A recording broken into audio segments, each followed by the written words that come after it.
Assalamualaikum warahmatullahi wabarakatuh. Selamat datang, selamat berjumpa kembali bersama saya Adi di ADN Channel berbagi informasi. Oke teman-teman, setelah kemarin saya mengulas mengenai penyebab-penyebab yang dapat menyebabkan aki mudah soak, kesempatan kali ini saya akan memberikan informasi mengenai perbedaan-perbedaan air aki. Tapi sebelum saya lanjut, saya ingatkan untuk mengklik tombol subscribe dan jangan lupa like, share, komen video ini. Oke teman-teman, di pasaran kita sering menjumpai beberapa tipe aki ya teman-teman. Yang pertama yang sering kita temui adalah aki konvensional atau yang sering kita kenal dengan istilah aki basah. Perbedaan dari aki ini adalah memiliki cairan elektrolit yang harus kita isi dan harus kita rawat teman-teman. Dan jenis aki yang kedua adalah aki kering atau istilahnya aki maintenance free. Kenapa dikatakan aki maintenance free? Karena pada dasarnya aki kering ini rendah perawatan. Pada saat pembelian, teman-teman cukup langsung memakai ataupun memasang pada kendaraannya, tidak perlu mengisi air aki seperti aki konvensional. Dan jenis aki yang ketiga adalah aki kalsium, serta ada juga jenis aki yang disebut dengan aki zel. Nah, pada kesempatan kali ini kita akan fokus pada jenis aki konvensional ataupun aki basah ya teman-teman.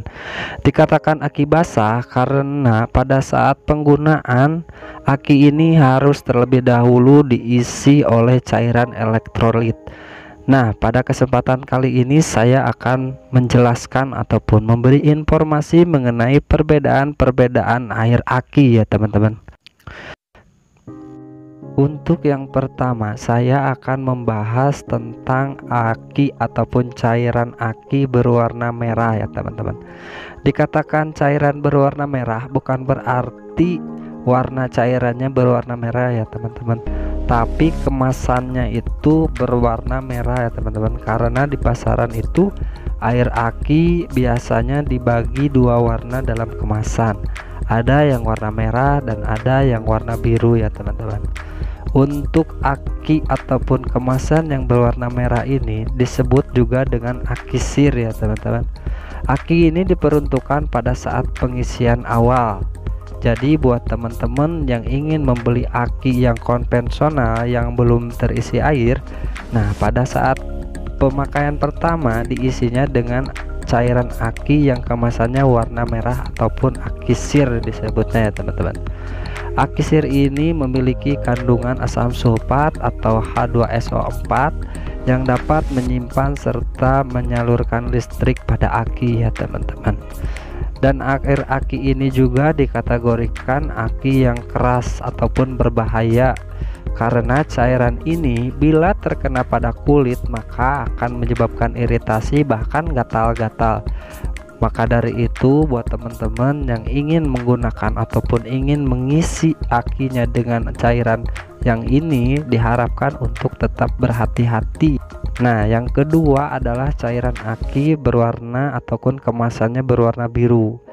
Nah, buat teman-teman yang sudah menggunakan aki konvensional ataupun aki basah, ketika cairan elektrolit yang ada pada aki teman-teman itu sudah di bawah standar yang seharusnya, pada saat itu juga teman-teman harus mengisinya. Nah, pada saat pengisian atau penambahan baru teman-teman bisa menggunakan air aki ini yang kemasannya warna biru ya teman-teman.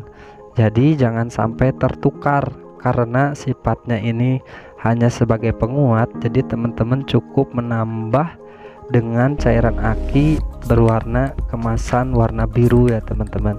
Saya sarankan buat teman-teman yang menggunakan aki konvensional untuk rutin secara berkala mengecek kondisi elektrolitnya. Jika sudah di ambang batas yang diharuskan, teman-teman bisa mengisinya atau menambahnya dengan cairan aki ini ya teman-teman yang kemasannya warna biru ya teman-teman.